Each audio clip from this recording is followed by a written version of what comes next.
I'm Anita Badertscher. I've been here at Tumacacori for just over 30 years overall. I've been with the National Park Service since 1987.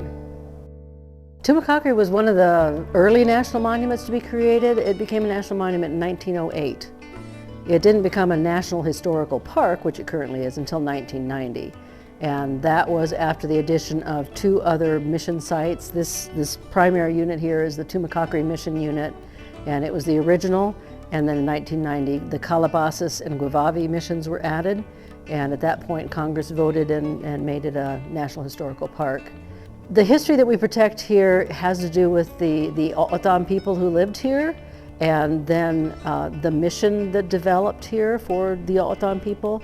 Eusebio Francisco Quino was the first priest to come here. He's a pretty famous name around here. And he came here in 1691. So gradually after that time, it became a Spanish-style community mission.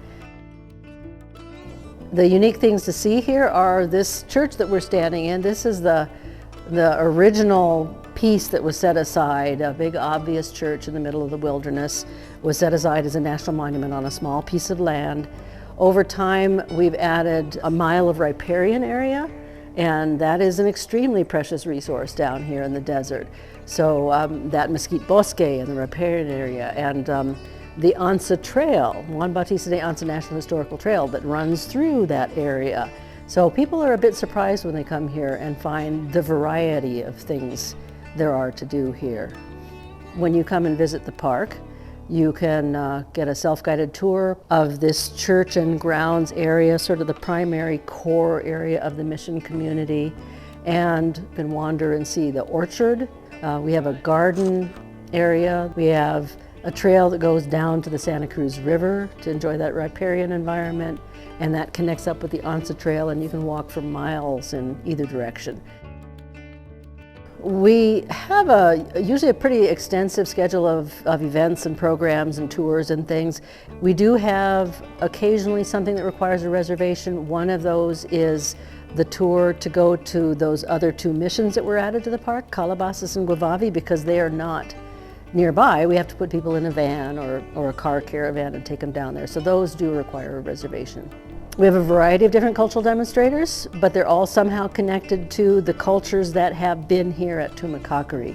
So we may have an O'odham basket weaver or a potter. We have an O'odham potter. We have a carver. So a variety of crafts that represent the O'odham people, the Yaqui people, the Apache people, and the Mexican people who resulted from the mixing of everybody who came here to the mission. So all these cultures we try to represent through their crafts. The most popular thing is the tortilla ladies. And those are historical craft demonstrators who will make corn and flour tortillas the old-fashioned traditional way on a mesquite fire. The church structure, it is primarily original material. If you start looking at historic pictures, you can pick out little bits and details that have been modified. For instance, the roof was entirely gone, and that had to be replaced. It was replaced in the 1920s. Looking at the front of the church, the pediment, the top curving part, that had fallen down, and an early decision was to replace that. At this point, what we are trying to do constantly is just keep the original material intact. An unusual thing here at Tumacacori, and I really think it is maybe completely unique in the Park Service, is our visitor center building. It was built in the 1930s as an interpretive display. And the concept was, instead of rebuilding these original buildings, they would build a genuine adobe building using actual elements from mission buildings, so that when you walk in the front door, it feels like you're going from modern life and walking into the past. The visitor center lobby has historic beams based on other mission structures, things like that. Once you come through the building and you're looking out through the view room, that was an intentional decision by the very first superintendent, Pinkley. Then we have a museum. Within it are 3 dioramas that date back to the very origins of the visitor center back in the 30s. There are saint statues, santos, that sat in these niches. I definitely recommend a self-guiding tour. It's a booklet, or you can scan a QR code and listen to it as an audio tour. Our least busy time of year is the summer because it's hot. The busiest time of year is January, February, March, April, right when it tends to be nice and sunny and clear and it's not rainy and the temperatures are very comfortable.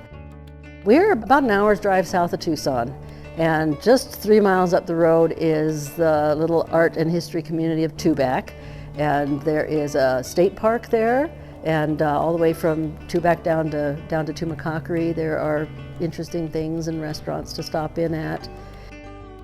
We are very popular for birding. This whole valley is. Even if you're a very casual birder, you will be very likely to see one of our favorite birds, the vermilion flycatcher. It is flaming red with black wings. Also, roadrunners will come trotting through, and that's a famous thing in this part of the country. Tumacacori is not one of those places that you have probably heard of. It's a bit of an unknown gem, I would say. People will be driving down here and they'll say, "Oh, what's that brown sign, and how do you say that word there?" And pretty much universally, when people go out again, they are delighted that they came here. We hear things like, "It is so peaceful. I could really feel the history. I could feel the people here." And of course, they love the tortillas.